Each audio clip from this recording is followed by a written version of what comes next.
Right. Good morning, everyone. So, welcome back to the class of BCER. Those of you who know me well and good, those of you who don't know me, my name is Prachi Garg, and I will be taking your today's session of writing formal emails. Okay, so we will be discussing about what emails are, what is the significance of email writing, and how important is it to write emails, with proper formal etiquettes, and what are the do's and don'ts of email writing, and how the format, everything in the format is important, and how everything has to be correct to create an impression to and to express yourself in a right way, right? So before I start with today's lecture, just wanted to know that if you have any doubts with sentence types, vocabulary, or article writing, if everything was clear to you, you have already downloaded your notes, how's it going with those chapters? And if there is any problem, you can ask me today or maybe towards the end of the lecture, because this is the last lecture. This is my last lecture with you guys for this entire session of VCC.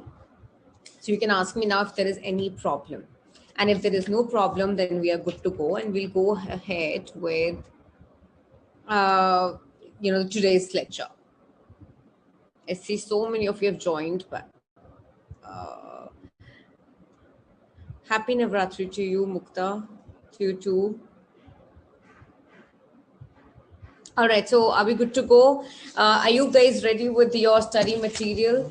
Because as you know that I refer to the study material a lot, and there are so many things that are already mentioned in your study material and I've not mentioned in my PPT. So please keep your study material handy with you, your pen, pencil, everything. And then we'll just start with today's lecture.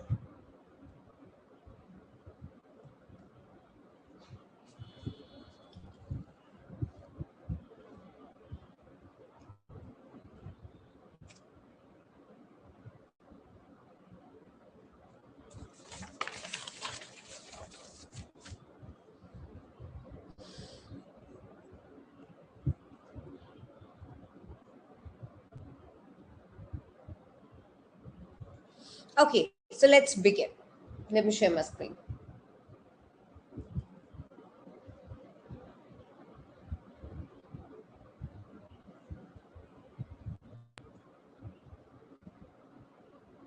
Okay. So today we will be discussing, I believe your last chapter was about formal letters.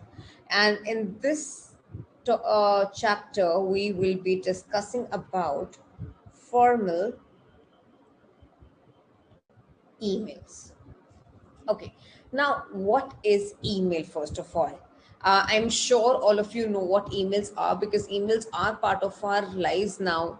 But if there is anyone who is not very sure of what email is, this is for them.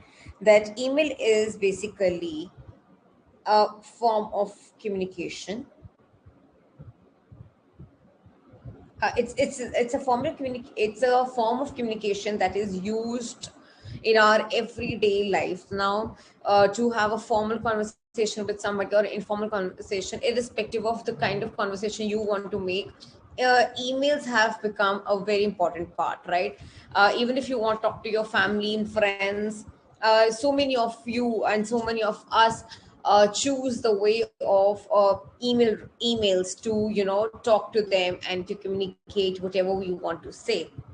So this is why we say that this has become the dominant part of our method of communication, right? Now, if in a simple language, what is it? It is called electronic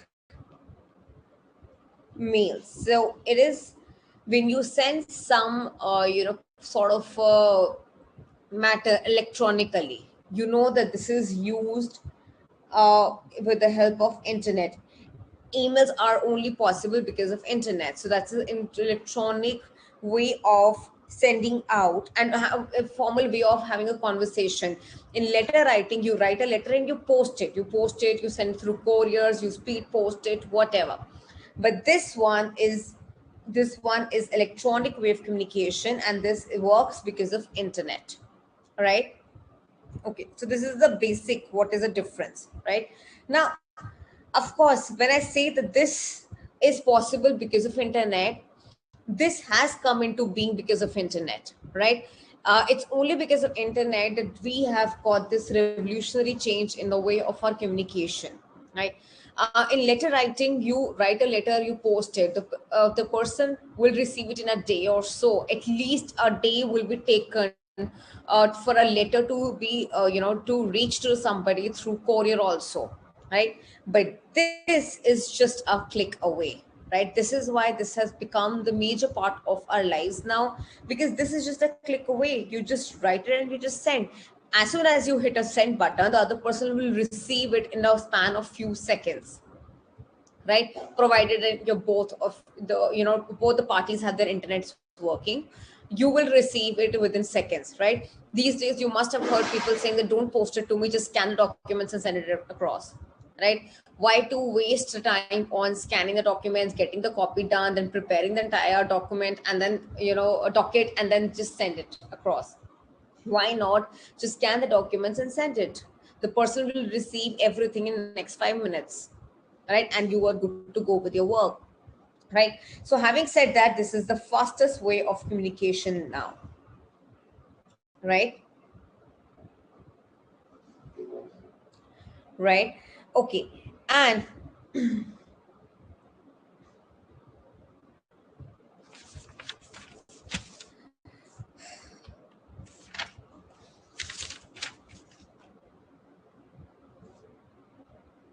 okay, now let's talk about the kind of conversations that we have over emails also.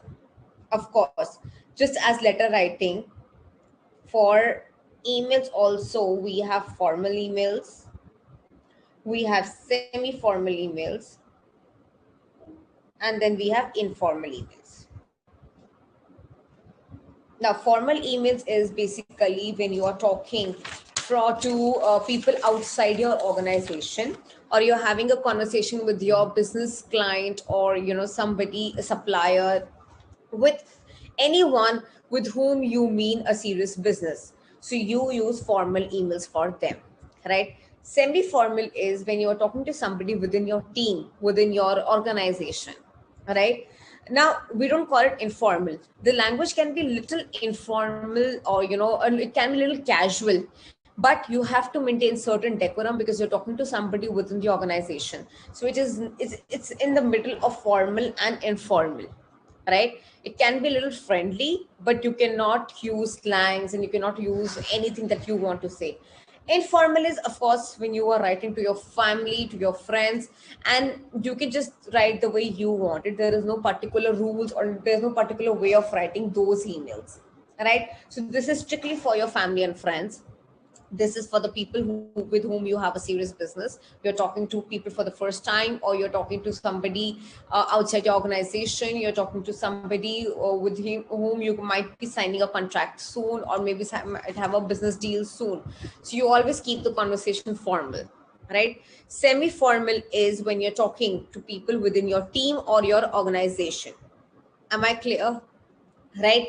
And you're talking to people of the same level. Of course, when you're writing a letter to your, or writing an email to your boss or somebody senior to you, you cannot write a semi-formal email. You have to write the formal email at that time, right? But semi-formal is only when you're talking within your team. Okay, so these are the kinds of emails. And today we will be only concentrating on formal emails. We are not concerned with semi-formal and informal right now. Am I clear? We will be discussing about the kind of language that we use, and how this thing works, and how the format works. Right now, like I said, that this is the most fast way of communication. This is immediate. When I say immediate, I just told you that this is things and the content reach within the span of few seconds. So this is immediate, right? Nobody has to wait for a day to receive everything and then get on to the work, right? Now, this also allows you to interact and share information with all kinds of people. The major aspect and the most important part of email writing is that it connects you. Formal email writing connects you to the world, right? If you're sending a courier or sending a speed post to somebody who is maybe in US, right, that will take days to reach there, right? So your business will be delayed for the days till the time your document doesn't reach US or UK, wherever you are sending across. But if it is email, you don't have to waste any time, right? So it doesn't even charge you extra for sending any email. This is why email writing also came into being, and it actually became so popular form of communication only because of this, that it connects people within the country. It connects you to the world. It connects you to the people living across the boundary or the border of your own country, right? So this is why this is the most preferred way now. Right. Now let's talk about that what the email writing comprises of. What are the steps? So the steps will be composing, that you compose email, right? You write it, you maintain with your attachments and everything. Then you have to send. What are the steps and the methods involved? Sending, storing. Now, you can actually store the emails for as long as you want, right? Your everything is safe on the internet. You don't have to worry about your documents has been lost. You don't have to maintain the files to store your documents or your conversations, right? So everything is there on your email. Like I personally do this. If I am not going to carry my system anywhere, and if I think that something is important and I might lose it, I just email it to myself, right, in order to save it for myself for the future. Even if there is some link that I want to refer to or take help of when I'm teaching any particular topic, I email those links to myself, so that those links are safe in my emails. I can just refer, go back and open it anytime and any point of time in the day, anywhere. It doesn't matter if I'm at home or not. I can just open it on my phone and I'm good to go with it, right? So with sending also comes the receiving messages, but it sending and receiving is from everywhere, right? There is no limitation to it, right? So I'm sure you are clear with the idea of email writing. Yes, Mukta, it is.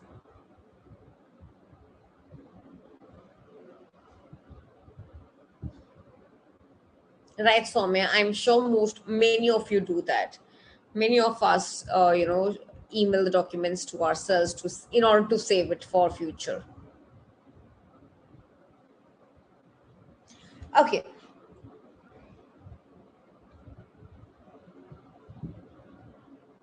This PPT has already been uploaded, so you can download it for your reference.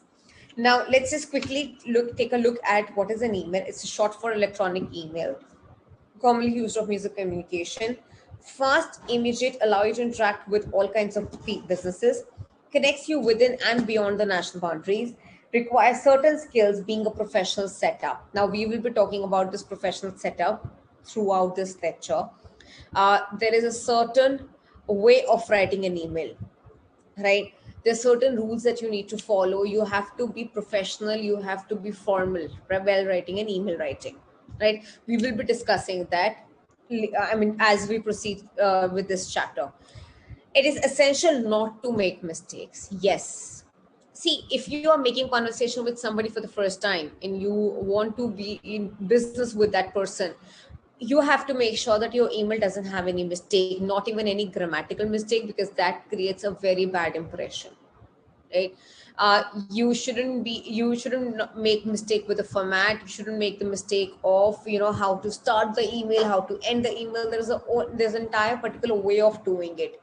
So these 2 points about certain skills and common mistakes you will understand by the towards the end of the lecture. Vital aspect of business communication, yes. Every business, I think every business has this emails involved in it. This is important, and this is why this chapter is there in your course, right? I am not sure if this was part of your normal English course that you've done till class 12. emails, but we when it comes to business English and when it comes to professional courses, email to learn about email writing is important, so that you don't make mistakes. And why to only worry about your jobs and everything, even if in colleges, even if you want to have a conversation with somebody with who is in institute at a particular position, you have to write an email, right?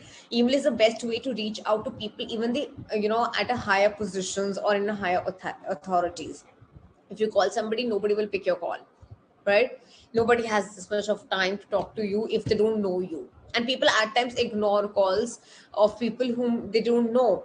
But email is something that reaches out to them. If you have the correct email ID, the email will reach to them, and they are 90% of the chances that they will read your email and respond back to you. So this is the best way of getting in touch with somebody. Now, some more things about formal email writing. It's a right choice for some business situations, like I just told you. Now, when you're sending an email to someone who you don't know well, or to someone in authority, right? Emails work best in certain situations, because if you call somebody, you have to give the entire introduction. The person might not be interested in talking to you, but you can make your emails presentable, and you can introduce yourself well, and you can actually make your agenda of writing email writing well, and they might consider your email and respond back to you with this on that same email, and they might call you, right? Someone in authority. If you want to lodge any complaint against somebody and you want to write to the higher authorities, these days if you write an email to these people in ministries also, they respond back to your emails. You cannot call them directly and speak to the ministers, but you can write them, or you can always write them the emails. They always encourage that, right?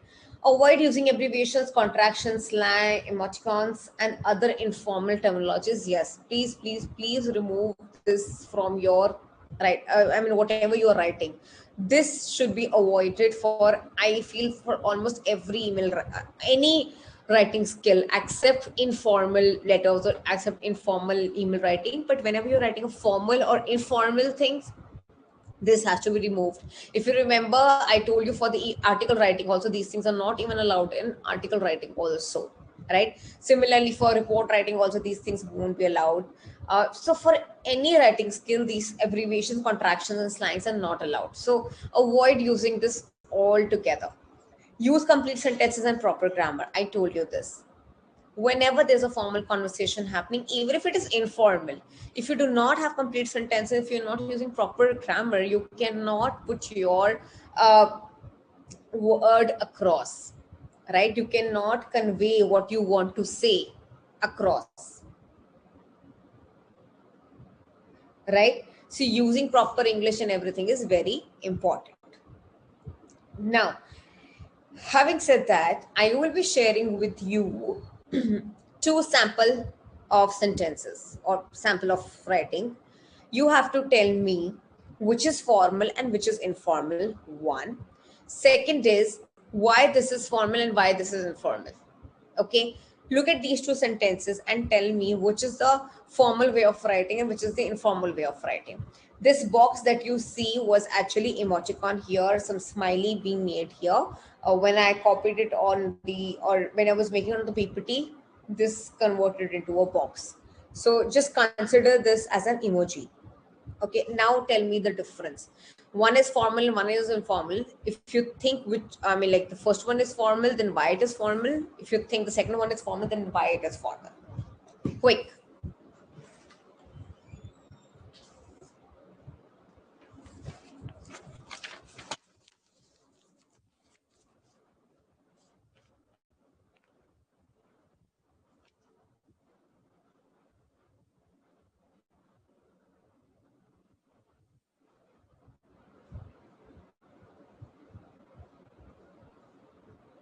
Yes, Mukta, obviously, formal emails are in use.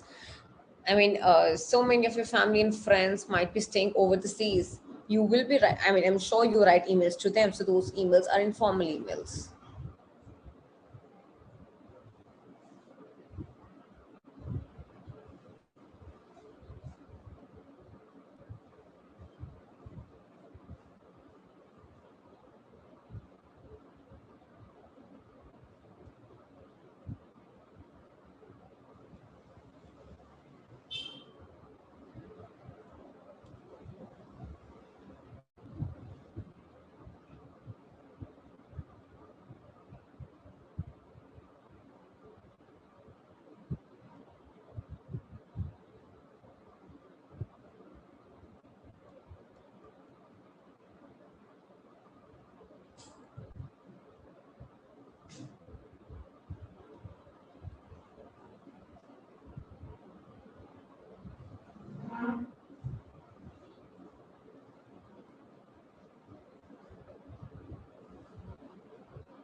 All right. So they quite, I mean, almost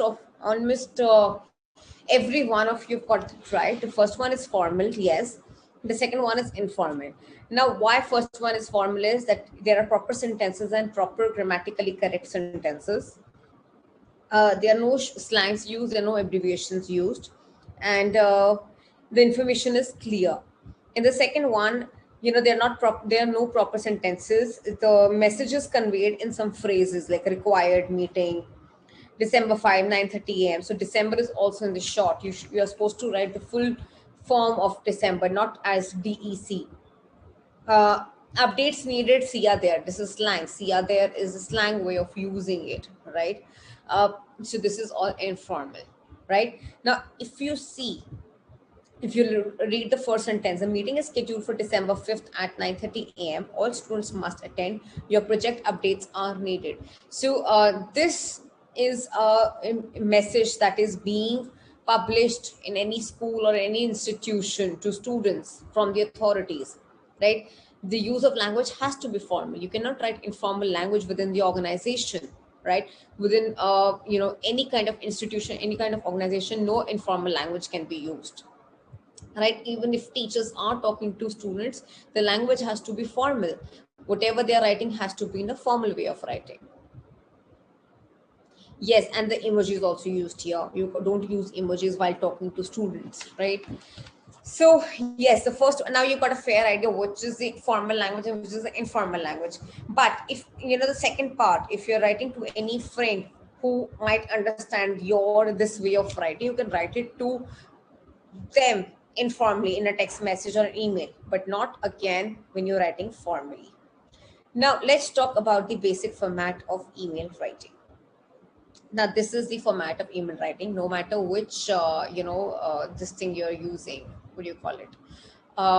Which email address you're using from. You're using Gmail, you're using the, Hotmail, you're using anything, yahoo.com or mail.com, whatever you're using. Uh, the format of email remains the same. Okay, you have first is from.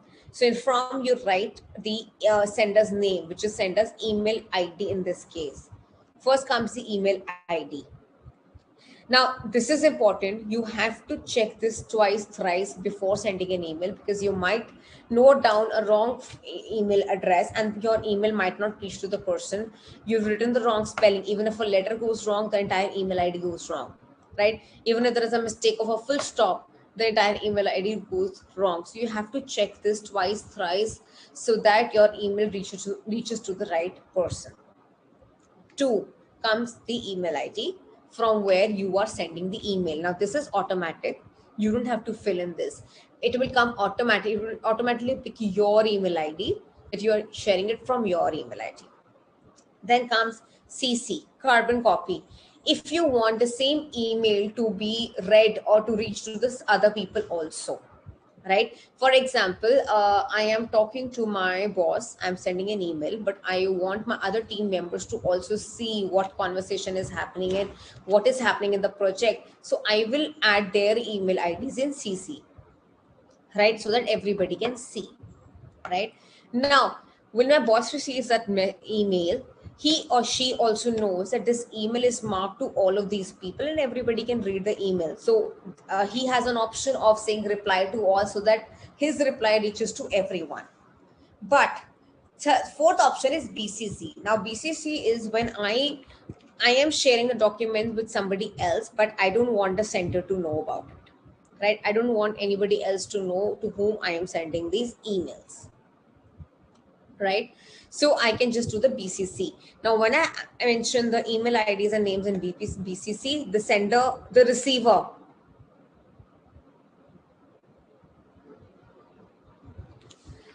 the receiver will not know about it. I'm sorry, I think I confused between sender's name and sender's name comes automatically.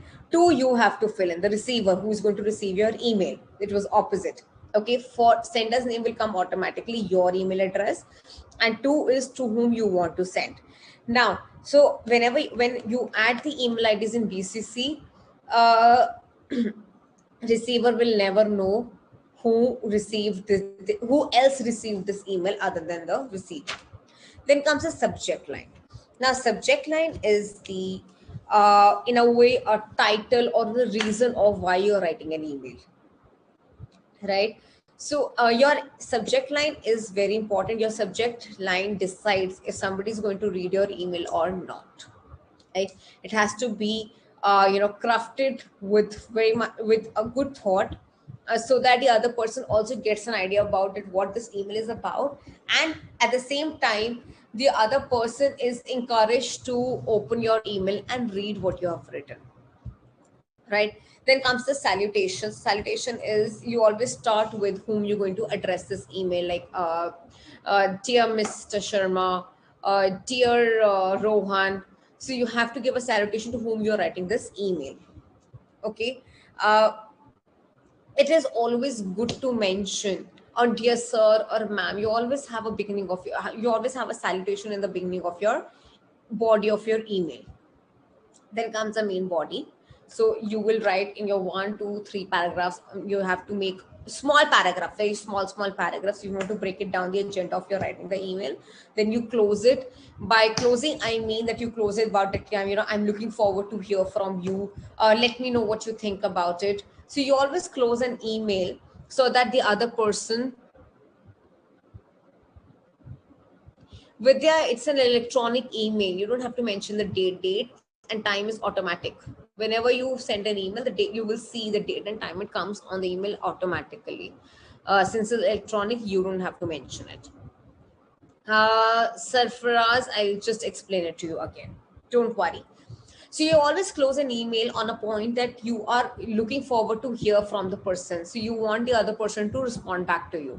So you write it in such a way that the other person wants to respond back to you. Then comes the attachments.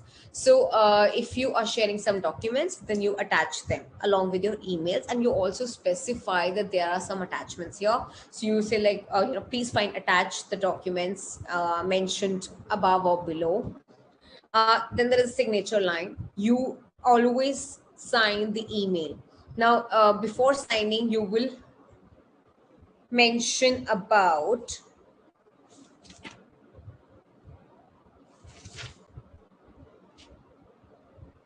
you always sign it with the, can we write in attachment?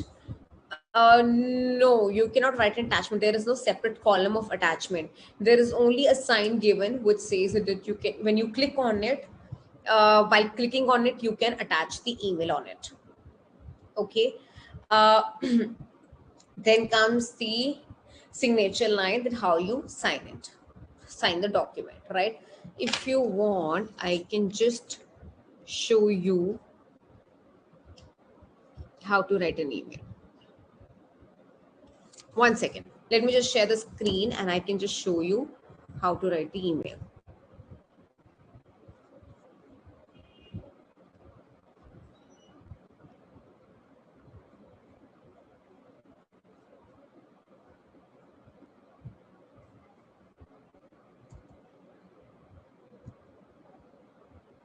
Okay, I'll show you the sample once I've done explaining. Then I will show you on the email writing. I'll share the screen and I'll show you how to write the email.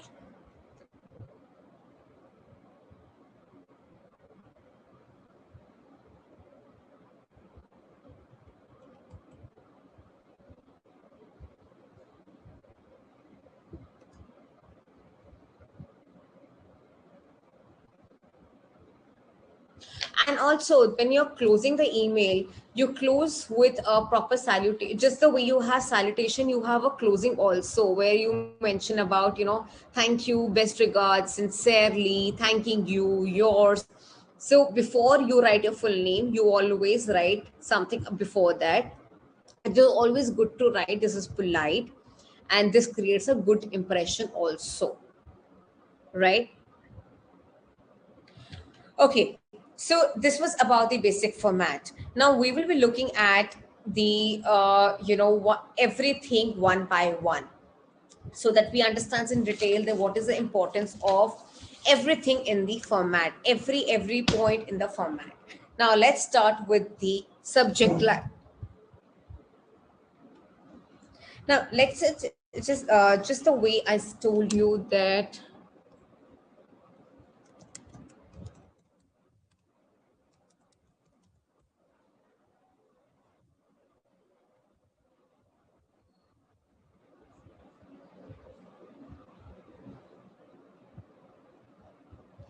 Uh, Somebody asked me what is anatomy. So anatomy is basically when you study the structure of something, right? Now this is a structure. If you understand that everything particular, how important is subject line, how important is salutation, then you will be able to create a good email, right? So this is why we are going to study everything in details. Now first comes the subject line. Subject line is should be good enough so that people want to read your email. Now you must have seen so many marketing emails that keep coming in the inbox, right? They all have a subject line. Like for example, there's some promotional email from any brand. They start with 50% sale going on and something like that, something that makes the reader to open it and go through their collection and order something, right? I get so many emails.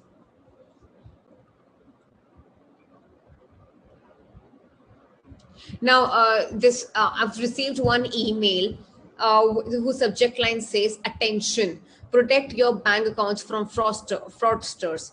Now, now this makes me open this email and see how I can save my account from fraudsters and what all things are happening these days, right? So they have made a very short email that gives you an impression of that gives you a whole details about what all things are happening in the cyberspace. So these banks keep warning you about it, and their subject line is, "Attention, be aware of the fraudsters," right? And as soon as you read it, the subject line, you want to open the email and see what all things are happening in the cyberspace. As a common man, I might not know that my bank account is in danger, right? So I would like to read and protect my and do the needful things to protect my bank account. Okay. Now, a bad subject line can land up your emails in a spam or trash. Now, if somebody, so you're writing an email to somebody for the first time, they don't know you, right? And if your subject line is also not interesting, they might not even open your email. They might just delete it. I delete so many emails every day, right? I get so many emails and I keep deleting them. Like for example, something that I don't want to read about.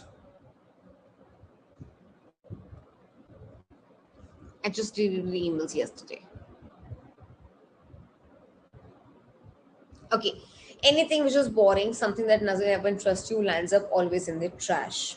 Okay. Spend double time while crafting the right subject line. Yes, definitely. uh, Spend double time than writing your email, because again, like I just said, there's no point repeating the same points again and again. If your email subject line is not good enough, nobody is going to read your email. Every time you're discussing a new point topic, change the subject line. Now, what does it mean? So two of your colleagues, or you and your colleague are discussing some particular point about your project over emails, right? So for example, you're discussing about the budget of the project, right? Now once the budget, the entire email are being rotating, you are sending a document and your colleague is responding back to you, then you are responding back. So you are just discussing about the budget, what you guys think together. The subject line is budget of the project, right? Discussion on the budget of the project, right?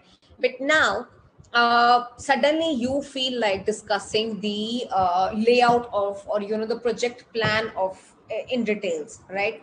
So you are shifting from the budget to project plan. Your subject line has to change along with it, so that when you are writing back the email, your colleague should also know that the topic has been changed. Now we are not discussing that same topic, right? You cannot have 10 different discussions under the same subject line, right? You cannot discuss everything on, that actually makes your email so cluttery, and the other person might not even understand what is happening, right? So you always change the subject line if according to the topics, right? Don't keep the same thing again and again. Oh, right? Let me just take up questions. I think there's so many questions that are flowing. So let me just take them first and then move ahead.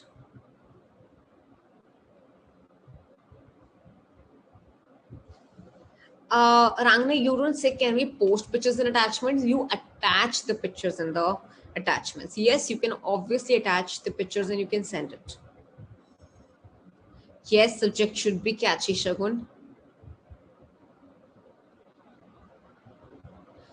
You don't post a picture, you just attach it simply. You don't call it posting it. Posting is on Facebook and Instagram.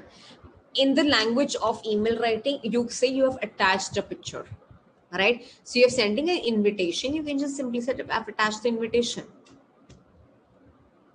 Please find attach the invitation, wedding invitation.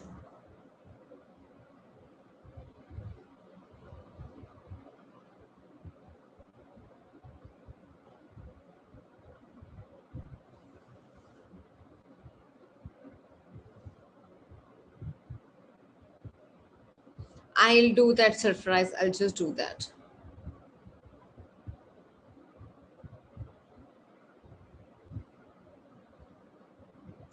Can we have an example number the volume? Yes, yes, yes, Ragna, we will be discussing about that. Don't worry.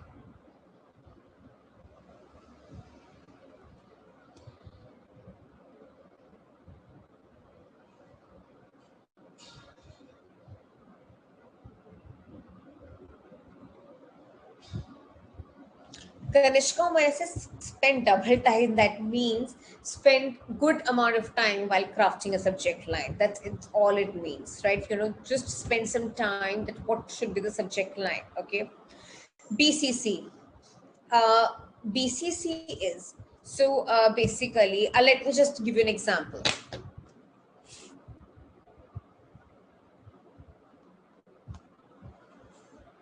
Okay. For example, there are two people who are writing emails to each other.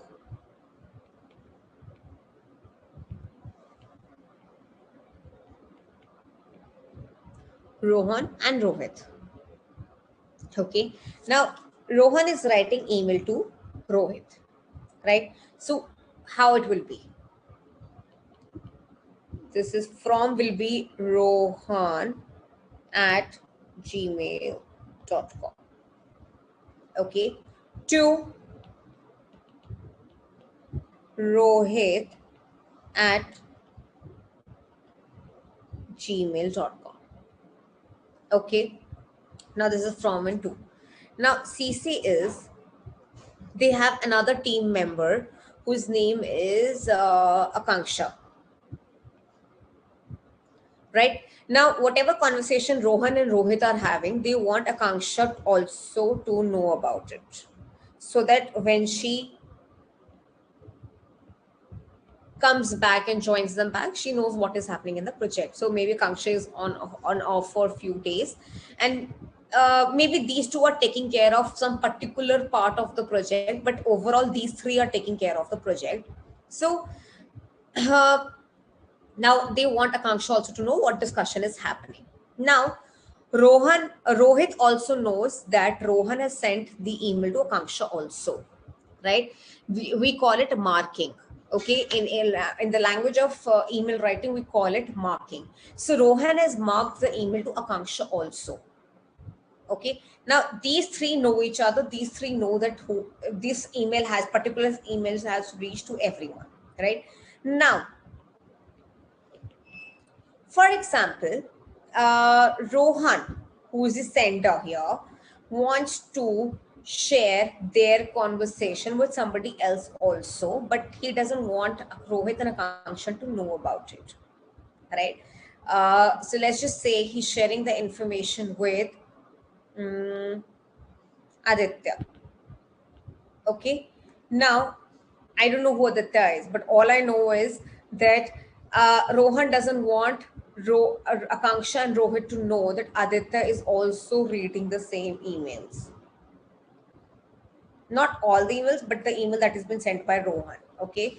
So this is BCC. Right? Rohan doesn't want Rohit and Akanksha to know about it. The email has reached to Aditya also. Okay. So this is BCC. right? If you want to keep somebody invisible from the email, CC is visible to everyone. Okay, this is invisible to the receivers. Am I clear? Now am I clear what CC in BCC is? Yes. All right. Now, shall we move ahead?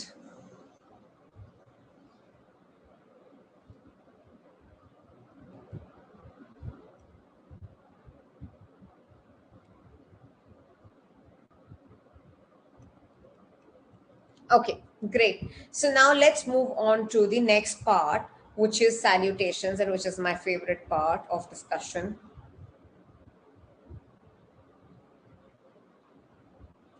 Now, salutation, why this is my favorite part is because many of you, people, and majority of the people get this thing wrong. Okay, you need to directly address the person you're sending the email to. So if I'm sending the email to Rohit, I will directly address the email to Rohit, dear Rohit. Or if Rohit has a surname, like if the name is Rohit Sharma, I will say, dear Mr. Sharma, right? I am directly addressing the email to the person whom I'm sending. Now, try to make your emails personalized, because when you make it email personalized, people get interested to read the email. If you just make it generic as dear sir and ma'am, nobody wants to read the generic things.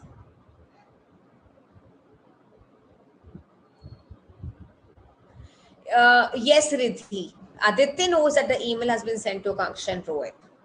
But Akanksha and Rohit doesn't know that the email has been sent to Aditya also. Yes. Okay. So it is always recommended to try to do it, because now there are so many platforms to find out anybody on the cyberspace. You can find the names very easily. Like for example, you're writing a email to some marketing manager of some company. You can easily find the name of the person on LinkedIn or anywhere. There's so many platforms these days from where you can find the names. So try to make your emails personalized rather than making generic as sir and ma'am.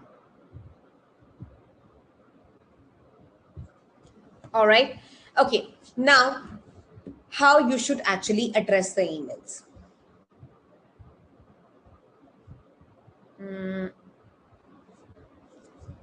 Now, for example, I am writing the email to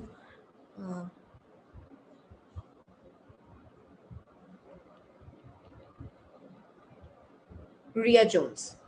Okay, so Ria is the first name, Jones is the second name. This is the full name of a person whom I am going to send the email, right?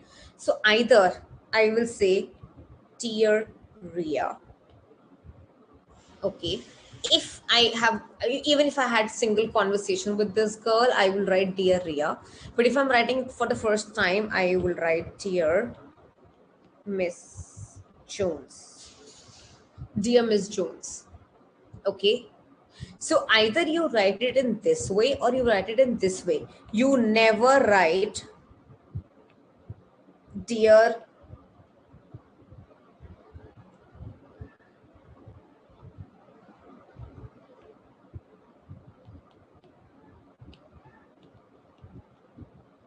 Ria Jones.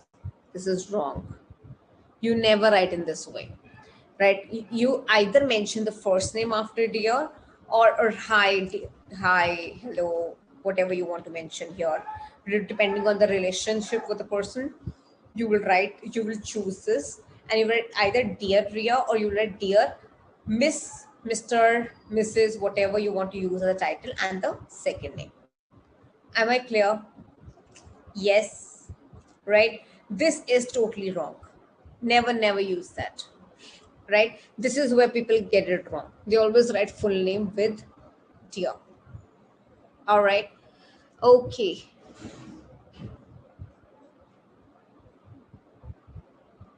So you write dear students. Now, if I'm writing an email to students, right? If this is a one notification that is for all the students, I will write dear students. Or if I'm writing a general notification to all the team members, so I will write dear all, right? I will mention dear all, not the, separate. If the email is being sent to many people, you will simply specify dear all.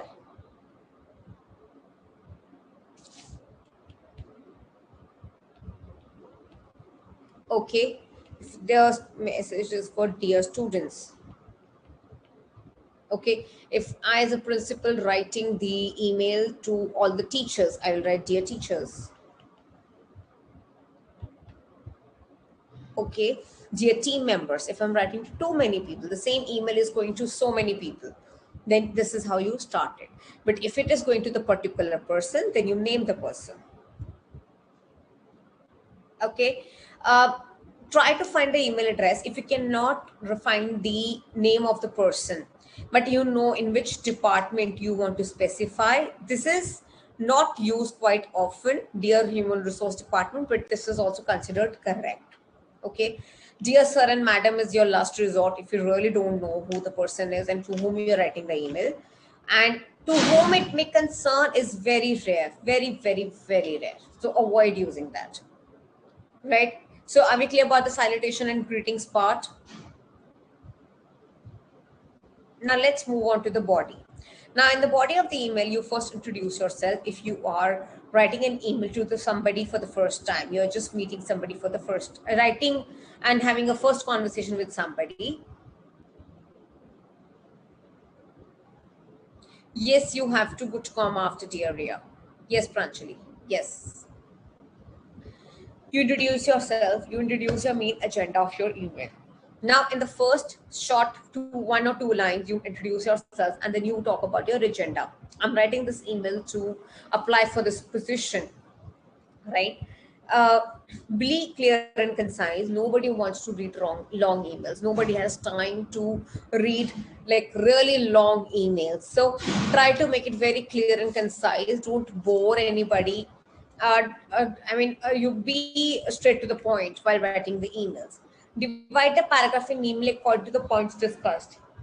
So if you're discussing like 4 things in the email, you're talking about the product, right? And you are talking about the pricing of the product, what your product is, and what kind of a business you're looking for with the person. You divide into different paragraphs. Now, each paragraph should have only one point discussion, right? Just every paragraph should comprise of 1 or 2 lines. That's it. Don't make it like 5-6 lines long paragraph. It is not an email then, right? You're writing the entire article to somebody. Uh, Make it small and every paragraph should have one point of discussion. Close and sign off the email with proper suitable sentences. You always close and finish the email with proper suitable sentences. Now, we will be discussing everything separately, how to start and how to close with the examples. Keep a check on your use of grammar, spelling, punctuation. This is of the utmost important. These days on Gmail also, if you're writing something wrong, the Gmail also shows you the corrects your grammatical mistake also. So this I mean, just imagine the intensity of being correct in terms of language and spelling errors and punctuation, that even the server is also helping you to correct your mistakes if you make any mistakes.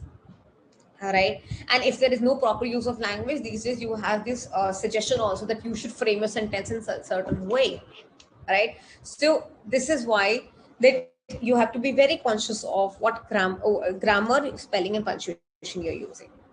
Am I clear?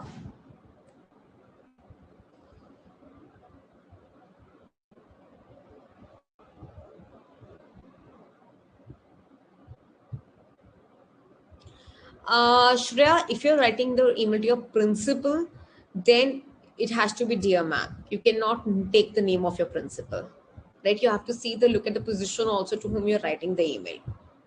So you will always use dear ma'am for your principal. No, you cannot write everyone. All right. So are we clear till the body? Now let's quickly discuss the closing, and then we'll take a 5 minutes break, and then we will discuss about the what all you can write in greetings and how you can start your topic, and how the conversation can proceed in the email writing, right? But let me just finish the closing first before we take a 5 minutes break. Now, closing. As you know that the beginning is very important, how you start your email. it is also important how you close the email. Your closing is also as important as the beginning of your email, right? You should have a proper note of how you're finishing your email. There should be a friendly sign off, and you should always say something in the end, like thanks, best regards, sincerely, thanks and regards, depending on your relationship with the person whom you're writing the email, and depending on what you have written that email. Yes, yours sincerely. So you have to mention something, and then you have to write, you have to sign, you have to mention your name and your designation, your phone number, everything towards the end.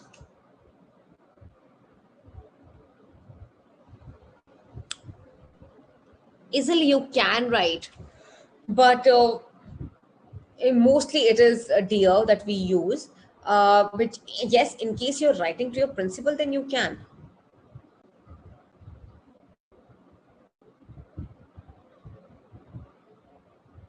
Rangna, I've already mentioned this in details why CC and BCC is used. I've already explained that. CC is when you want to share the same information with many people. You mention their email IDs also. BCC is when you don't want the receivers to know who else is reading this email, right? So BCC is invisible to everyone. CC is visible to everyone.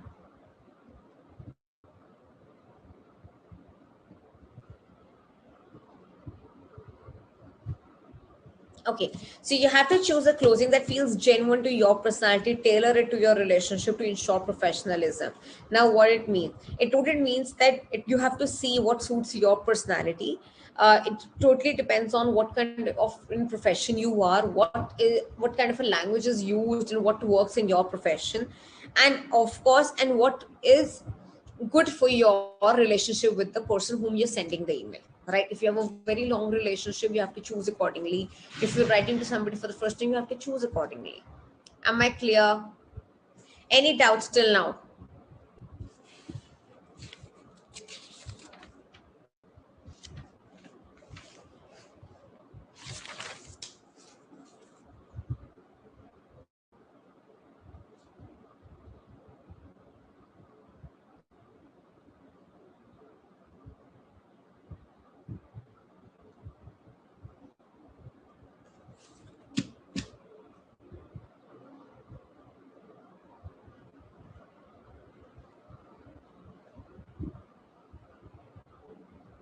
No, Ezra, you cannot write these things.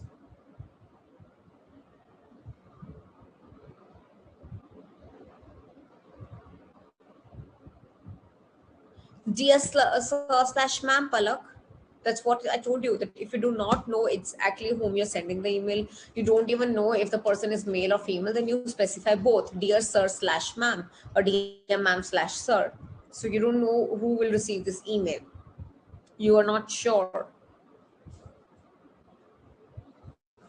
Any problem so far? All right, so let's take a 5 minutes break. Then I'll come back. I'll see you at sharp at 12, and then we will be discussing about how to begin, and I'll give you some samples about it. And then we will tailor is you customize is according to your needs. All right, so I'll see you at 12 o'clock, and then we will discuss, and then we'll have a practice session.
All right. So, welcome back. Now, let's discuss about what all can you use for your greetings and what can you use for your introducing the topic, how you can start your email and how you can finish it. Before that, let's do an exercise.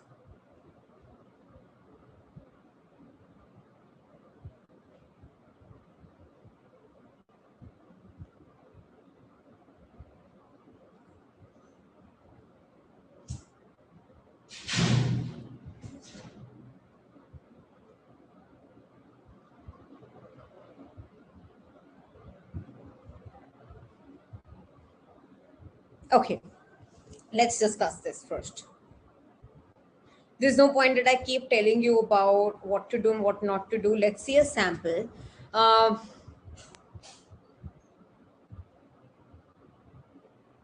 okay, now look at this email. Now, this email has been sent from a student to his professor, and as you see what is written, the way this email is being mentioned, I want you to find the mistakes in this email and see how you can correct this email, and then I will show you a corrected email also. Okay, look at the email, see what all things are wrong in terms of what we have discussed so far. See how you can rectify this email, right? How you can change the language, how this email should actually have been. Okay, see the email, tell me how you will correct this email. Tell me the mistakes first and then correct it.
Good,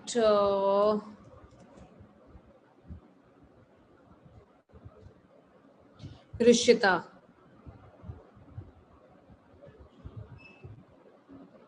Rishita, can you call your professor from the first name? No, you cannot. Yes, Harshita, it should be dear Professor Smith. Good.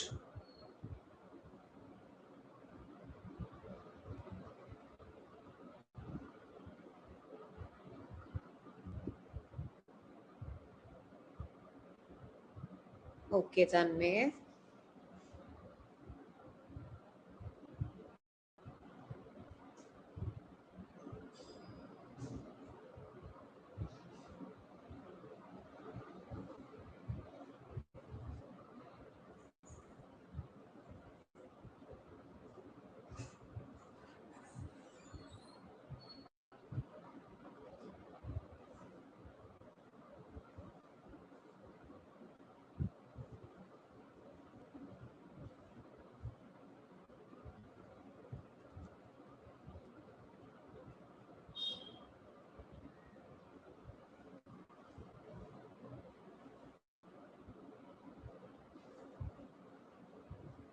All right, Chavi.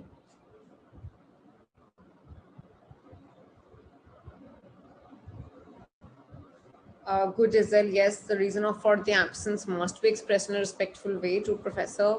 Slang shouldn't be used, sentences should be complete. All right.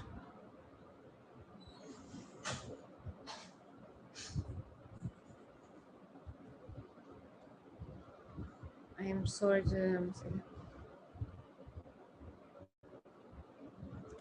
Aditya, you can't finish the email in one line.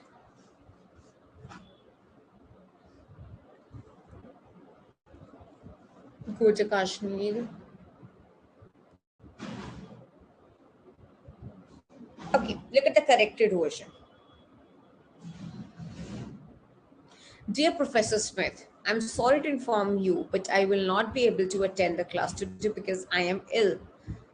Would it be possible for you to let me know what I have missed? Thank you for your help, and I will see you in the class on Wednesday. Sincerely, Jason Jones.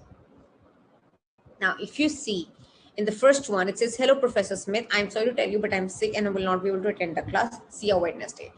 This is so informal. This is so disrespectful. You can't write to your professor just simply that I am not going to attend the class because I am sick. You're supposed to inform first. You're not supposed to tell, you're supposed to inform. There's a difference. You're supposed to say that why you're not able to attend the class because you're not feeling well. You can ask your professor for some help that you are, and by asking for help, you're also expressing that you're sorry that you're not able to attend the class. So would it be possible for you to let me know what I have missed?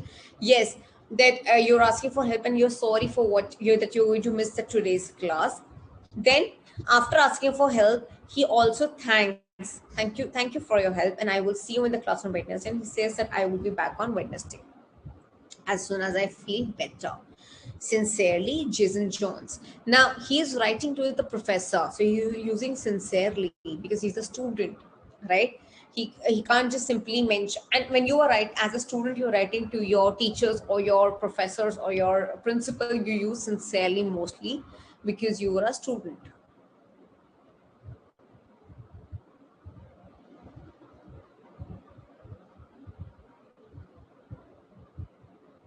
And the language was not formal. Like, you look at the abbreviations used, look at the contractions used. You know what contractions are? Like, I am is the contraction here. Instead of you writing two full words, I and am, you mix two words together, right? I am. Then there is no proper grammar, no punctuation, and the language is informal here, right? There is no feeling of sorry here. You don't want the professor to help you in any way. So this is how you actually write it. Clear? Yes, now you got a fair idea of how you write an email, right? How the email should be.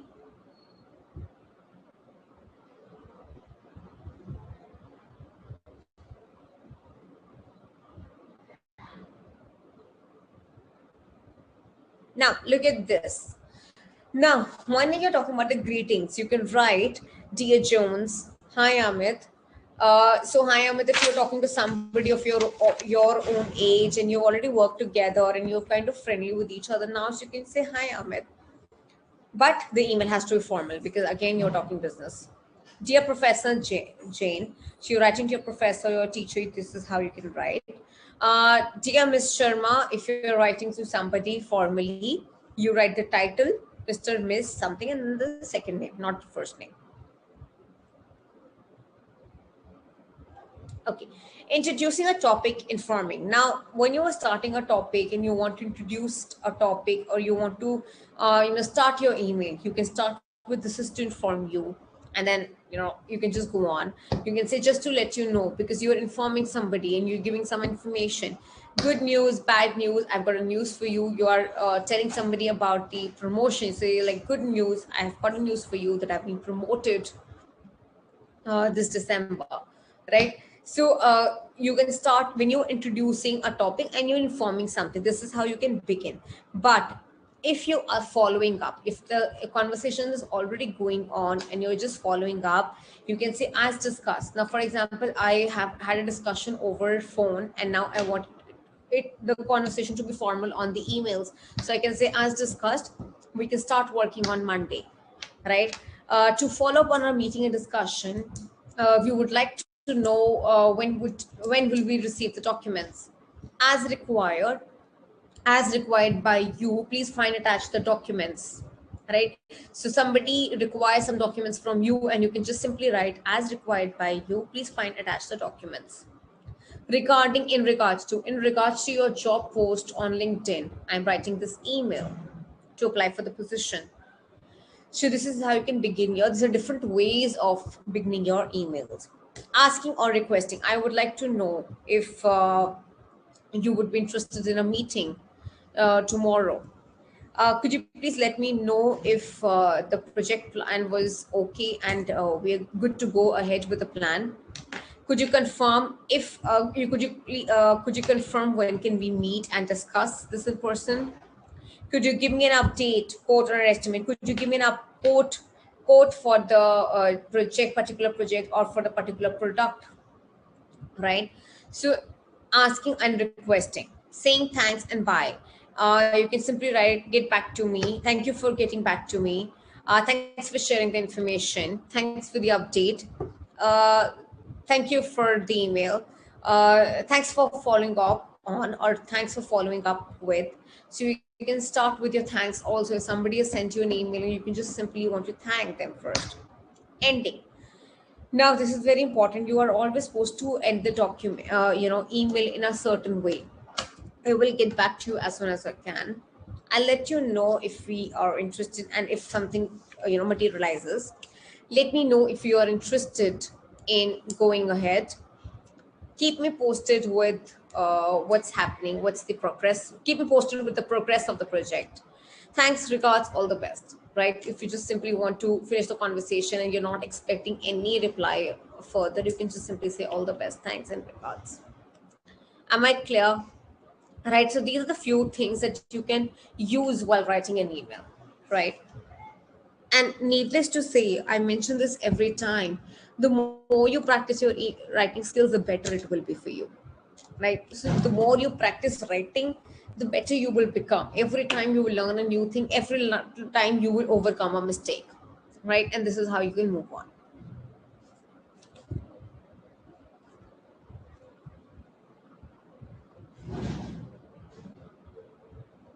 Common mistakes. Now you can write the common mistakes as writing a poor subject line. You can write now don't write a poor subject line. Not personalizing your greetings. Now if you're not personalizing your greetings, like I just told you, if you don't personalize your emails, announcing too much. Nowadays, if you see, even the promotional emails, they come personalized. Have you noticed that? They don't send you those emails separately. They send 500 emails together. But all those 500 people, when they receive the email, they receive it in their own names. Why? Why this personalization? Because it makes you feel that this email is for you, right? So many, like, you receive emails from any brand that you can pick up. They send you a personalized email. You are getting any notification from bank, that is also personalized. Okay. This is only the reader to make the reader feel good and special, that the email is written for me. So you always personalize it. Announcing too much in one message. Do not write too much, right? Leave it for some meetings, leave it for discussion on the phone also. Do not discuss the complicated topics also on email. At times when you're discussing very complicated things on emails, it gets lost, right? The other person gets confused. So don't write complicated topics and don't write anything big and very confusing and complex on the emails. Employing ambiguous language. Don't use languages ambiguous. You don't know what it means. It's unclear, right? Don't use such language. Copy and pasting. Don't just copy and paste from the data, from document, or from the internet. You have to change it according to the language being used in your email, right? Don't directly just copy paste things and send it to somebody. Forgetting to explain the attachments. There's so many times we attach it and we forget to tell the other person in the email. You have to specify the line, please find attach the documents, right? The documents are attached with this here with in this email. You have to specify in one liner, in a very separate one liner, so the other person knows the attachment is there. Now, second mist along with that is, sometimes you mention that about the attachment but you forget to attach it. So always check before sending the email if you've actually attached the documents, if it was supposed to be.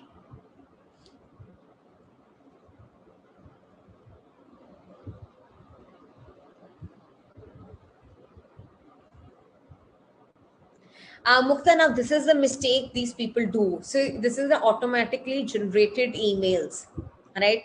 Now Mukta has a concern that, ma'am, I receive a lot of emails where they say, "Hey Mukta Vyas, congratulations Mukta Vyas," and simply "Dear Mukta Vyas." Now this is a mistake. This is a technical error that they do. They don't take care of these things. Which what they do is there is a system. There's a separate system in the emails where you can personalize the emails. Now, what they do is they just pick a data from Excel sheet and they put it there. They don't change it. So this is why you receive mistakes with emails with mistakes, right? I have sent emails across to people. I only add full names, right? Personally, I add one name each personally. So the person receives the email with a personalized name, not like this. So this is the mistake done for, I'm not saying this is correct, I'm saying this is wrong. The person who's sending the email don't take care of these things. They are just, finishing their job by sending the emails. Yes, obviously, Chavi. So yes, you can take time over email. So you can give a brief about why you're writing an email, and then you can say that if interested, we can discuss further on phone call or in a meeting. Right? You can definitely do that. Definitely, you should do it if you are looking for a meeting with somebody. Use jargon words. Now, using jargon words with somebody who will not understand. Like I always told you, jargon words are used for the people within the same trade, within the same profession. If you're using the jargon words with somebody who doesn't understand, who's not part of your profession, there's some other XYZ vendor, then your email is all gone wrong. Failing to use signature, sending an email without a signature, without a name. That is wrong, totally wrong. Having a poor email format. Now you don't know from where to start and from where to end, right? That is wrong. Neglecting proofreading. Uh, People who write even 100 emails in a day makes mistakes. Okay, so try not to make mistakes. Always read before you send. Check the email address that you are sending. Uh, Check the email address that you are sending. Check the subject line. Uh, Check the signature, check the salutation, check the greeting, check the body of the email, check the grammatical mistakes, spelling mistakes, and punctuational errors. Check all of this before sending the email. So proofread your email for sure.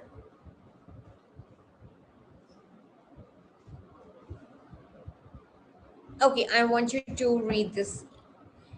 There's another example. Oh, are we clear till here? Thank you, Meghna. Thank you.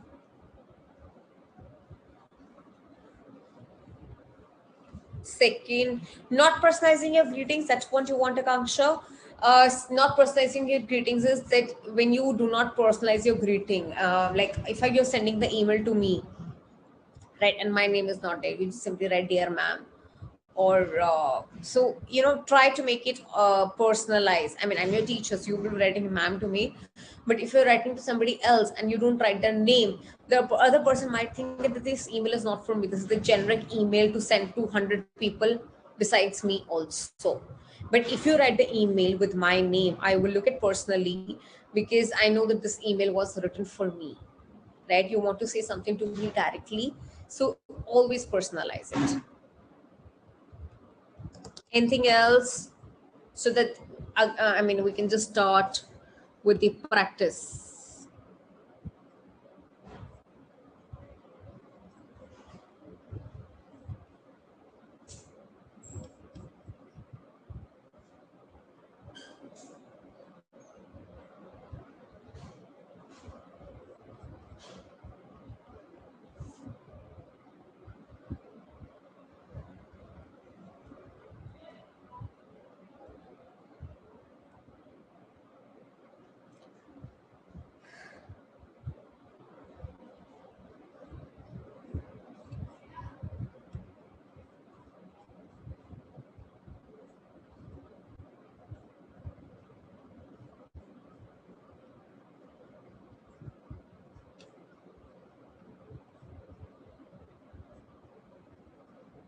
If there is no problem, then we can just simply start with the exercise. Now, if you see, there is again one email right in front of you. You have to read it. and tell me what is the mistake. Start from the beginning, go till the end. Tell me how this email should actually have been. So I want to know that if you will write this email, how you will write it without errors. Now use everything that I've just explained it to you and then correct this email for me.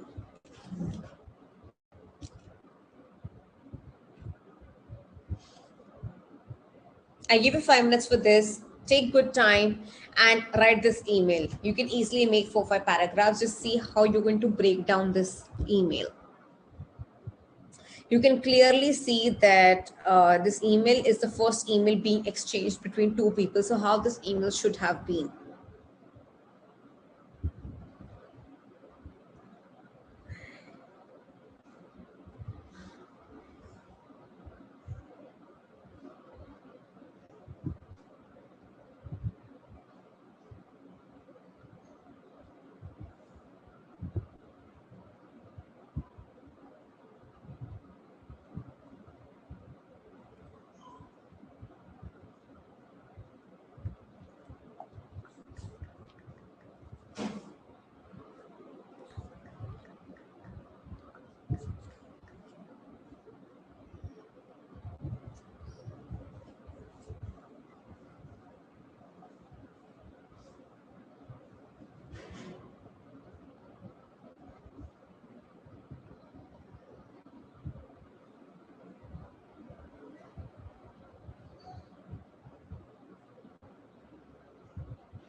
Vidya, it has to be Dear Sally or Dear Miss Blue,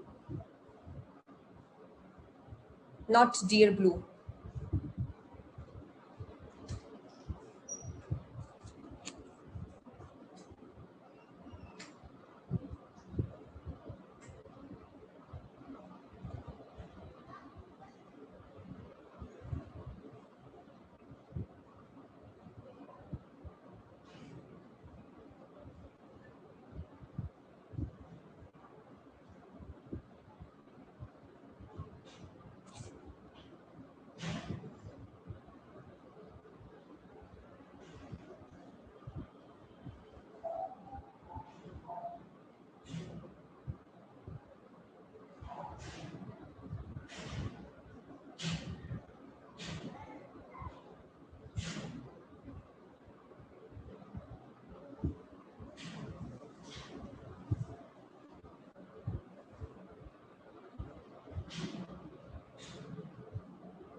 Shagun, where emoticons have been used? I can't see.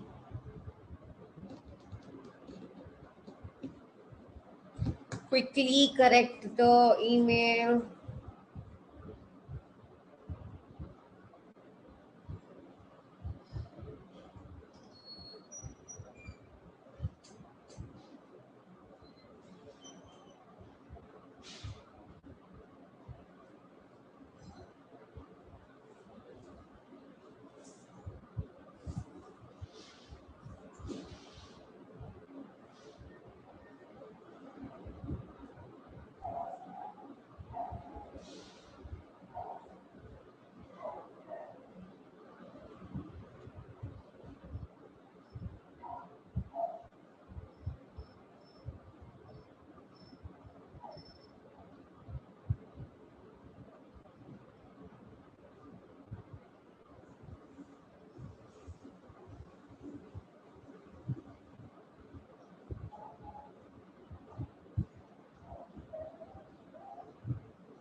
All right, so I see so many of you have been sending me responses. Let me read them one by one.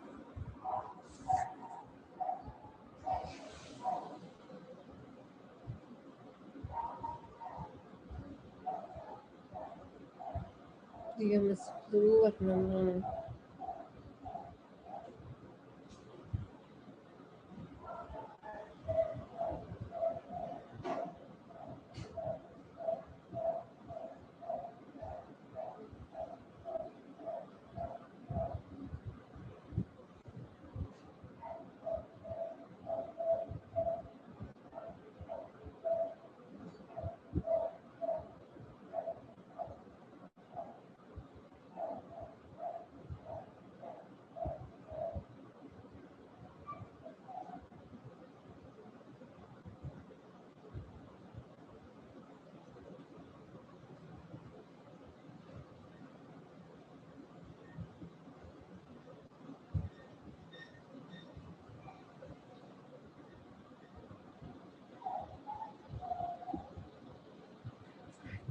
Yes, Subhash, your texts are reaching. All right, can we look at the corrected email? So the incorrect one, dear Sally Blue, I read online that you are selling business cards. I was wondering how much if I only wanted 500. Now this is informal. The language is not correct. It is the sentence structure is not proper. Is color in a logo is extra again informally, no structure. Can I see an example before all are shipped, or will that extra cost? You seem to have a great business, so I hope you can help. Now, this one has so many things, right? The other person gets to know that, from where the person got to know about this lady. Now he doesn't explain much. Now he doesn't explain that what exactly he wants, how much he wants, and how and the separate things are discussed in one liners and clubbed into one paragraph. It doesn't make sense, right? It has to now. Salutation is not correct. Closing is not correct, right? So in the closing also, if you see, there is no phone number, there is no proper signature, nothing. So if the person has to get back to you, how the person will get back to you? So you have to mention the phone number. Now look at the corrected.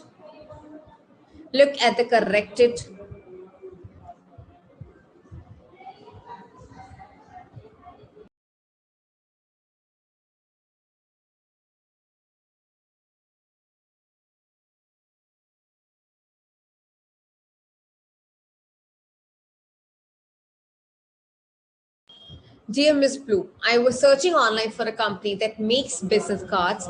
I came across your website and I'm extremely impressed. However, I do have a few questions. Now, so this is the first introduction the person is giving. Look at the opening. It says, Dear Miss Blue, right? Now, there the person says that how I got to know about you and why I want to write an email to you. So I was searching online for a company that makes business cards. That means I'm looking for somebody who makes business cards. I came across your website and I'm extremely impressed. However, I do have a few questions. Now, next is, if I were to order only 500 instead of the advertised 1,000 business cards, how much would that cost? Now, you have to make up a little story also for your exams point of view. Now, it says that your ad says that you take minimum order of 1,000 cards, but I want to start with 500 cards. How much that would that cost? Next, paragraph change, because the point of topic is changing. Furthermore, I would like my business card to be colored and include the logo of my company. Are those requests possible? First, you have to ask the person, is that possible? And if so, how much extra will they be? So then you ask the person, how much will that extra cost? Due to my request for color and logo, I would like to preview the card before receiving all 500. Is that feasible? Now you are asking all the questions in one go. Now you also want to make a request that if I'm placing an order of 500 and if I am choosing the color logo, then I would like to see a sample first and then place the order for all 500. I appreciate your assistance and look forward to hearing from you. Now you are looking for the assistance and you're looking for the person to write back to you. Sincerely, Jessica Hinks, managing partner, firm's name, first financial aids, and phone number. It always creates a good impression if you write about your designation, about your company's name. Even if you're writing your about your if you are if you have your own company, if you have your own business, then mention about your business's name and then your personal contact number so that person can talk to you, and the other person also knows that you're talking from some organization and you are serious in placing the orders, right? Second is, it's good for you to write about your information because your information is also reaching out to other person, right? It is basically helping you and them to connect together, right? Maybe you are into some that kind of a business, someday the other person might need you too. So this is how you will write the email. Look at the greeting, look at the salutation part, look how it was started, how it was ended, and how the information was shared, how the greetings were used, and how the signature is made.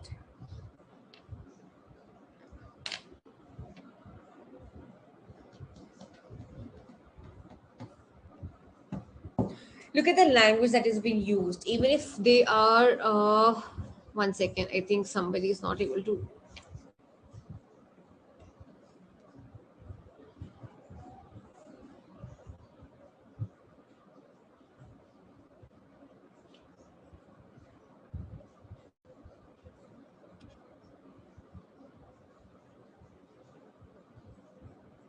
Look at the language which is being used, that is polite, it is professional.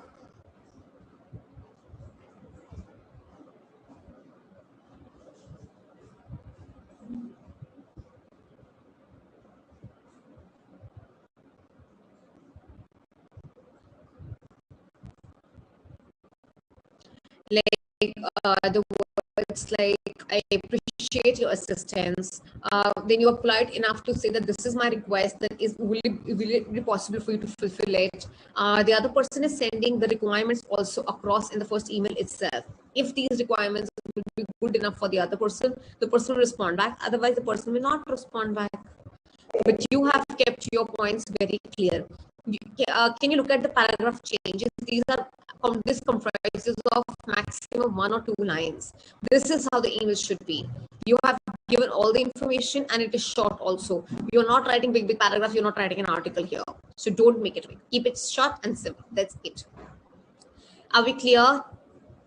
Yes. Is there any problem?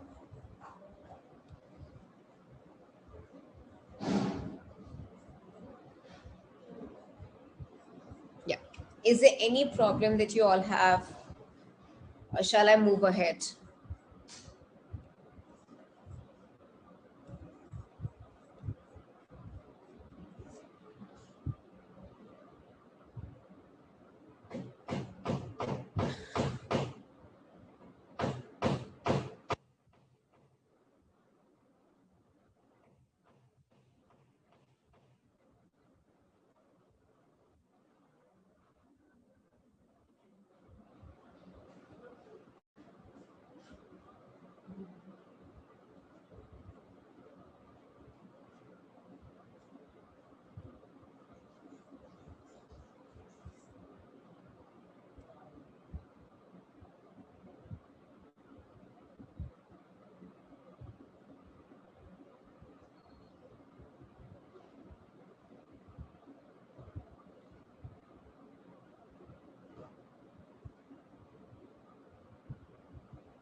Akanksha, no, the language is not correct at all.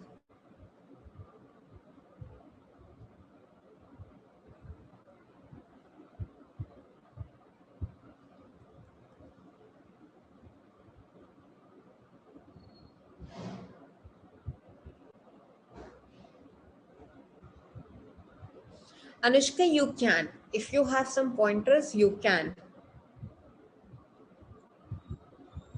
Shraddha, no props is a slang, by the way. You don't use slang in the classes. Okay.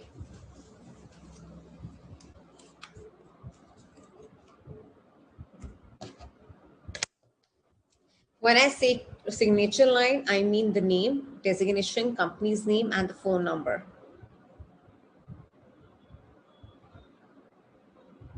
Okay, so in your study material, you have few such more examples where we have given the incorrected version and the corrected version, and then we have explained why this is correct and why this is not correct, right? So you can go through your study material very carefully. Everything is quite explained. Now I will be just quickly taking you through how to write an effective and appropriate email. Let me just share the screen for that. Yeah. Oh.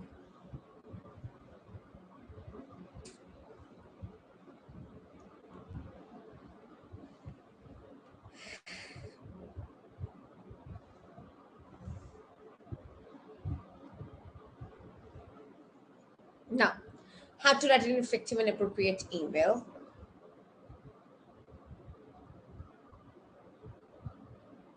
No, I was just kidding. There was nothing to be sorry about. Relax. Okay. Be clear about the purpose of writing the email. Of course, you should be clear about purpose of any writing skill for that matter. Be clear about what you're going to write. Make points about information that needs to be included in it.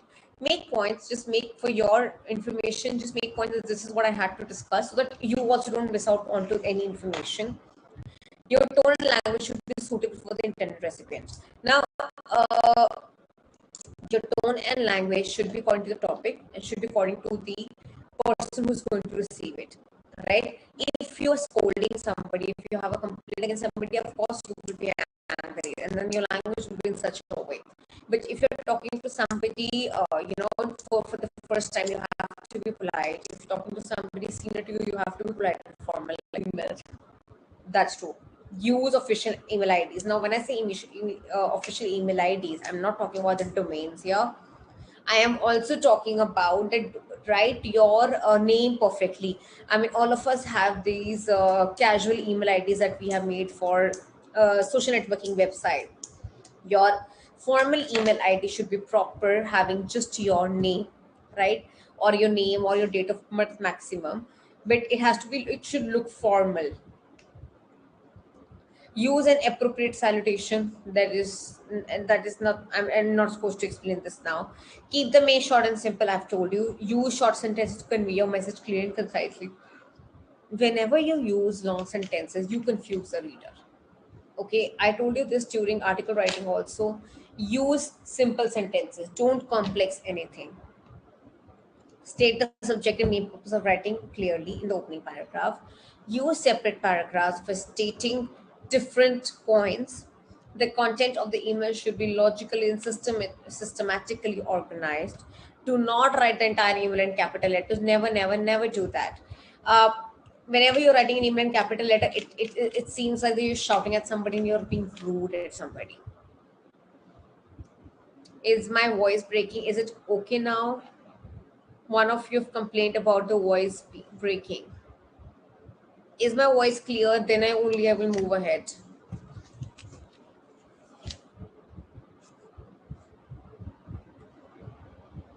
Am I clearly audible to everyone?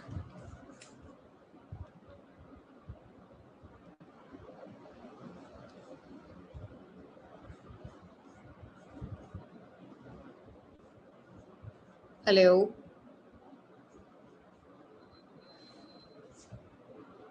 It's clear. Okay, Mukta, check your internet. It's clear to everyone else. The content of the email should be logical and systematically organized. Do not write the email in capital letters. Highlight and underline the key points. You can highlight and underline the key points. Take special care of the tone. So take special care of when you're writing an email.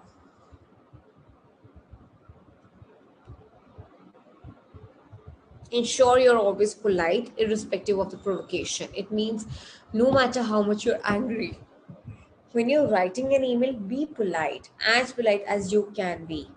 Proofread your email. This I've told you a number of times.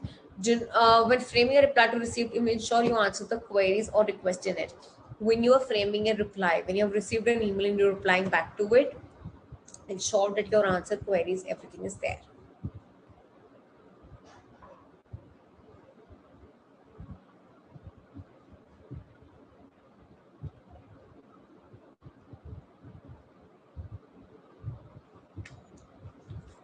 Okay. Now, when are the emails most effective? When you should write the email and when you should not write the emails. Okay. Now, when you should write the emails is when you want to send the information to large people. Now, like I just said, this is a fast, immediate way of communication. If you want to share one information with many people, you can send an email. You want to send some file and some bulky file electronically because you want that to reach fast, then you use again emails. Now you want to schedule and you want to talk to people who are in other countries and their time issue and everything, so you can write an email and discuss. You require telecommunication on varied matters in the organization. Now you're a boss and you need updates from different departments on different projects.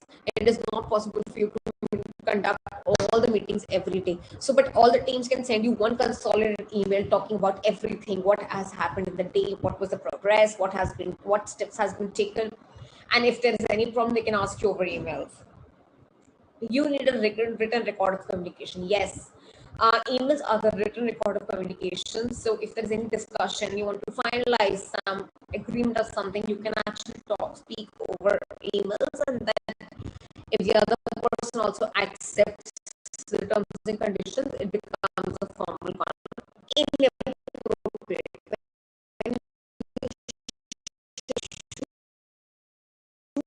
Some complicated, which requires lengthy discussions. Arrange a meeting, talk over phones. Information is confidential and of sensitive nature. The cyberspace these days are not very safe when you're talking about some very confidential information that you cannot share with anybody else. You talk to the person and you feel that if this information will reach out to somebody else, that person will misuse it. So talk or do something about it. Do not write email when you're emotional. Do not write emails when you're very angry or you're very stressed, because you tend to write wrong things then. Okay, then now there are a lot of sample emails. If you see mentioned, go through them and you will see how emails are written and how you can write the emails. Now I'm going to give you one practice question quickly. We have 15 minutes. We'll take like 5-10 minutes to do that question, and later on I'll take up the doubt session.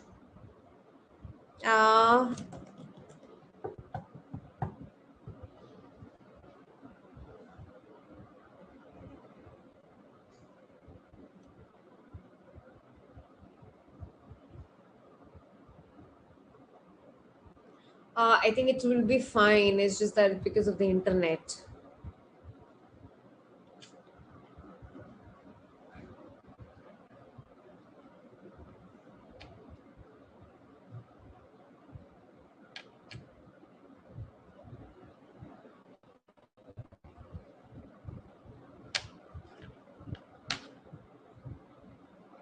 Okay, look at the question number 8. As the HR head of Access Telecom Private Limited, on the page number 11.12, look at the 8th question.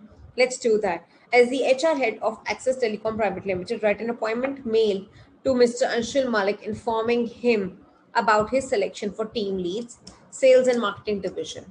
You have, as an HR, you have to inform the Anshul Malik that he's been selected for the team lead for the same sales and marketing division. You have to give the news.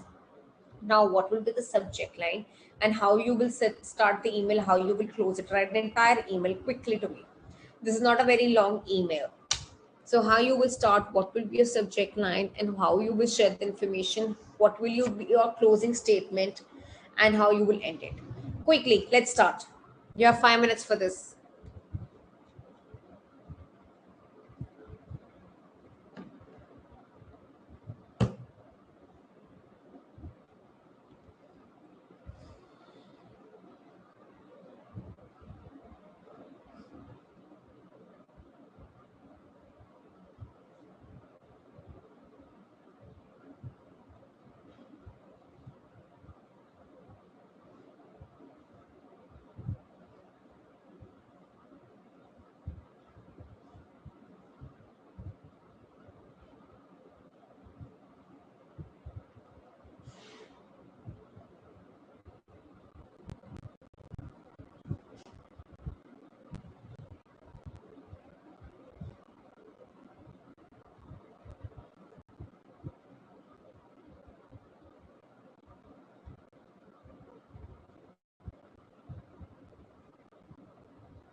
Isel, I like your beginning. I like your ending.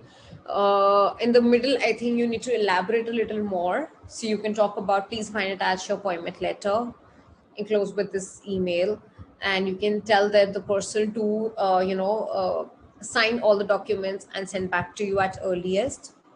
You can also give a joining date that you have to start and join this, and you can tell the person to go through all the terms and conditions, go through the contract, and if everything is okay, the person can sign back the documents and join from so and so date.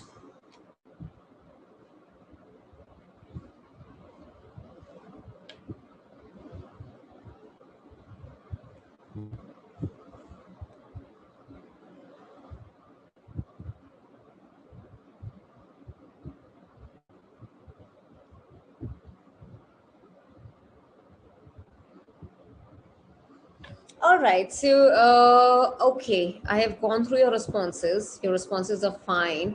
It's just that few things are missing. So you can just simply start your email with good news and say, your email should be, Dear Mr. Malik, this is in reference to your job interview dated so and so for the profile of team leads at our sales and marketing division. Uh, we are elated to inform you that you have been selected for this profile with off profile of to mention the profile with the company's name, and I welcome you aboard on behalf of our company. Please find attach the appointment letter with this email for the same. You are requested to kindly sign the duplicate copy of this enclosed appointment letter and send it back as a confirmation of acceptance of appointment from our side. We shall keep you posted of further formalities once we have received the signed copy of appointment letter from you. In case of any clarity, please feel free to write back to us on the same email ID. Wishing you all the best. Sincerely, HR, you can write some HR person's name, HR head, Access Telecom Private Limited, and your phone number. Am I clear? So when you're giving an appointment letter to somebody, you first specify, you congratulate the person, you mention for the position that the person is selected, and you also mention the company's name for the clarity. Then you talk about the appointment letter being attached. Then you tell the person to sign all the documents and send it back to you, so as to show that the person accepts everything and is ready to join back to the company. Then you specify that once we receive it, and then we will go ahead with the formalities of decide wish the person all the best. Are we clear? Okay, so this was it for the class of leader to you. This was quite a simple topic this time. If there's any problem that you have, please ask me now. We have 4 minutes to go before I end this class.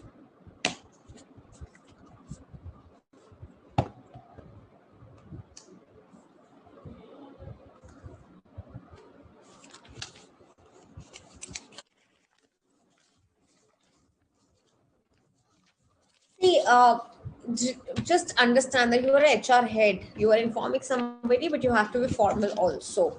So don't get overwhelmed with the emotions. Okay, first of all, congratulations. No, don't be so straightforward, Rangna. First of all, congratulations. Just say we are happy to inform you.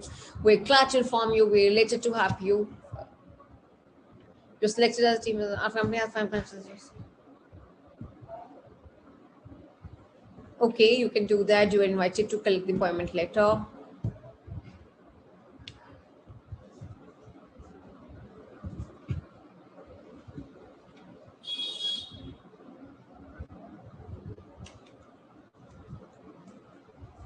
Rangna, it's fine, but somewhere these have loose ends. You have to work over it. Kanishka, almost all the emails were fine. It's just that some information was missing. Rangna checked. All right, let me know how was today's class. Fill the feedback form. All the very best for your November attempt. Do well. Practice, practice, practice. Practice is the only key for perfection as far as language is concerned.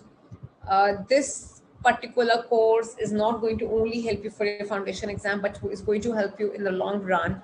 So take the most of it, take it seriously. Don't take it from the perspective of just 40 marks paper.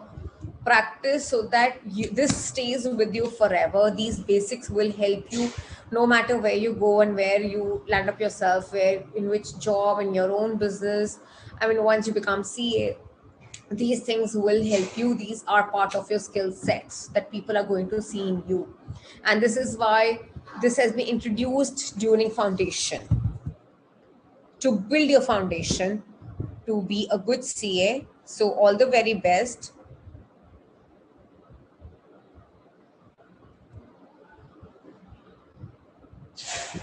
No, Rangna, I just had one session with you today.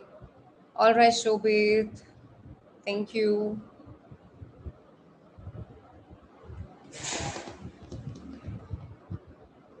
You don't say this is to congratulate you. This is to inform you, or we are glad to inform you. Start like this.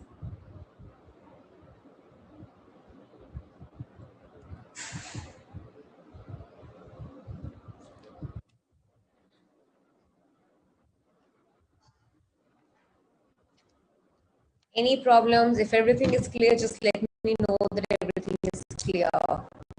Then we'll just go. If there are no queries, then I'll assume everything is okay.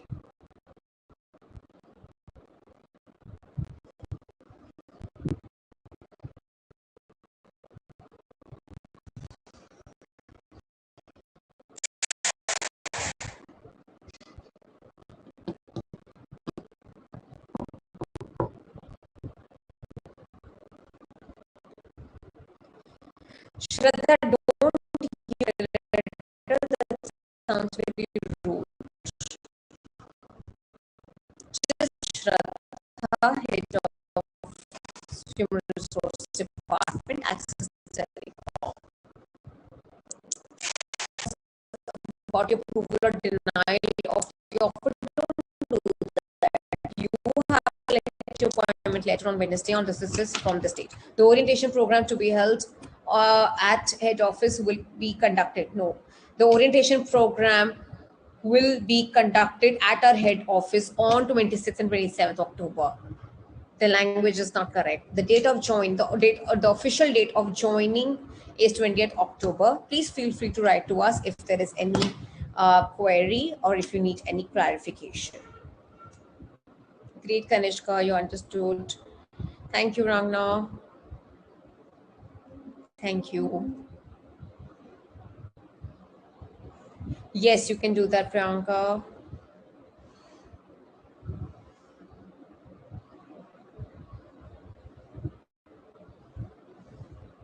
All right, great. So all the very best. Bye-bye. Take care. This was it for today's class. And this was my last session with you all. So bye-bye.